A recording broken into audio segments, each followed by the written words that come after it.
In this video, we're going to learn while loops. So what do we need while loops for? We're going to use while loops to execute a piece of code as far as a certain condition is true. So let's create an example. Let's write a piece of code. So for example, we want to add to the JavaScript paragraph a number, using a variable. So you're just going to use the getElementsById method, and we're going to refer to my paragraph and access the inner HTML and add the line break first, and the variable. So we will need to declare this variable here. So var I, and we can set it to 0 for now. So let's say we would like to run this piece of code as far as I is less than 5. So we're going to need to use a while loop. So the syntax is pretty easy. We need the keyword while, and then between parentheses we're going to put the condition, and after that the piece of code is going to be between curly brackets. So the condition could be I is less than 5, for example. Okay, so if we run this, what's going to happen is that the condition is going to be tested, and then we will run the code every time the condition is true. So at the beginning, I is equal to 0, we're going to run the code, and we're going to add 0 to the paragraph. And then if we test again, I is still equal to 0, so nothing has changed. And then we're going to keep running this code in an endless way, and then the browser is going to crash. So we definitely need something in the code to change I. So we're going to add or increase I by 1 every time we run this piece of code. And now we are sure that the condition at some point is going to be false, and then we are going to stop the loop. Okay, so let's try this and see. So it is working. So it's kept working from 0 to 4, but once I is equal to 5, the code is not executed. All right, so that's how while loops work. So now we're gonna create a simple game. Basically, we're gonna have a balance of $1,000, and we're gonna go to a store and randomly pick items from the store between with a price between $0 and $100. And we're going to keep buying items until our balance is 0. And we are interested to see what's going to happen, how many items we're going to buy, and also what happens to our balance every time we buy an item. So we're going to define a variable balance, and we're going to set it to $1,000. Then we need another variable. This one is items bought. Okay, so this is referring to how many items we have bought so far. So at the beginning is going to be 0. All right, and now we're gonna run a loop, and the condition of the loop is going to be our balance needs to be positive. So while our balance is positive, then inside this code we're going to buy stuff, and then we're going to change the balance and change the number of items bought, and also we will display something in here. Okay, so first of all we're going to need a second paragraph. Okay, and we're going to say current balance is $1,000 at the beginning. Okay, and let's give it an ID, balance. Okay, so while the balance is positive, we're going to pick up an item from the store with a price between 0 and 100. So we're going to define a variable item price,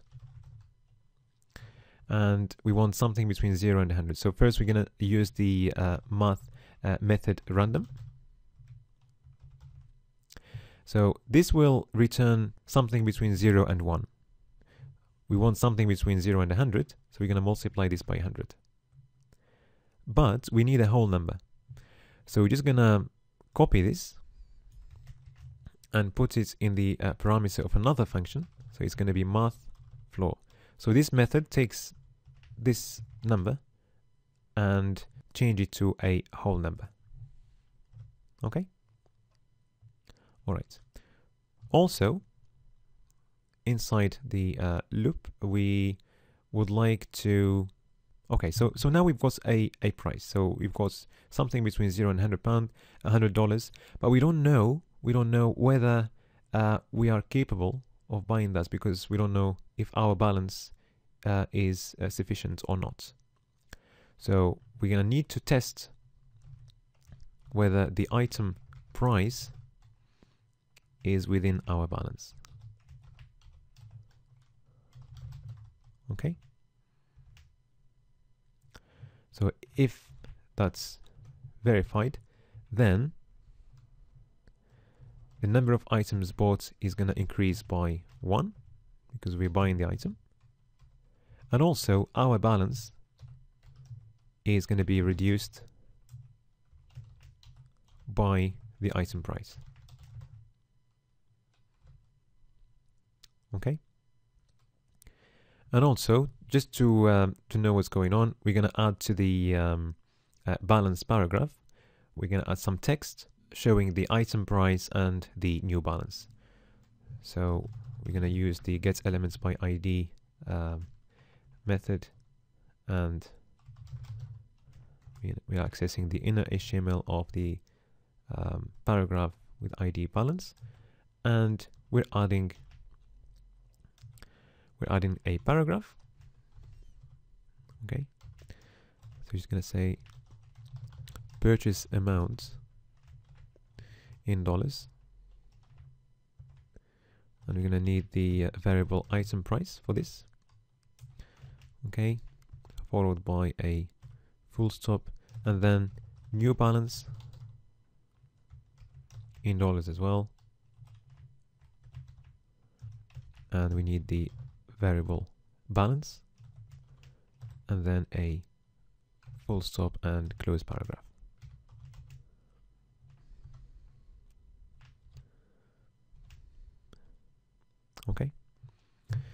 Okay, so let's try this. So our current balance is $1,000. So we've got an error in line 26. Looks like you've got an extra bracket. So let's try again. Looks like we made a mistake here. So it's plus equal. Let's see now. Okay, now it's working. So you can see that at the beginning we've got our original paragraph, and we added these lines as we're going through. So the first item's price was $73, and our new balance went down, down, down until the new balance is 0.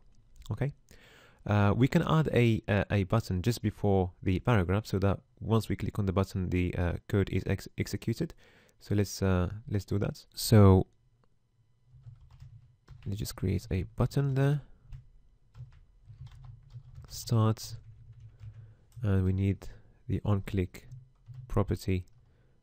Okay, and now we're going to need to use a function. So we're going to call it initiate game. And then we're going to define a function here and put all our code inside the function. Initiate game. Okay.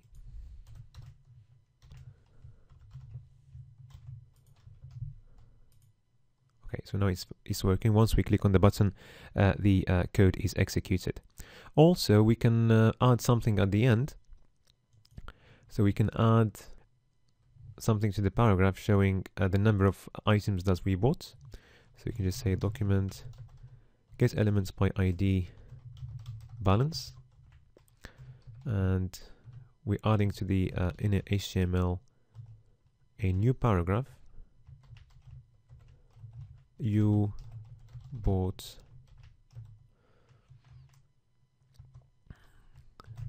the number of items, so items bought plus items. and we close the paragraph.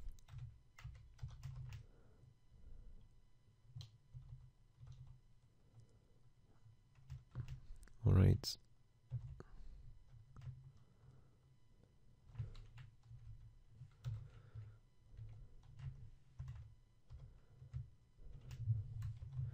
Okay, let's try it now.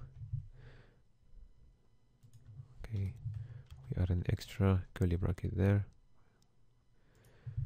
Now it's working, and we can see that at the end we can see how many items we have bought. So 28 items. Let's refresh the page and run again. 36 items. Okay,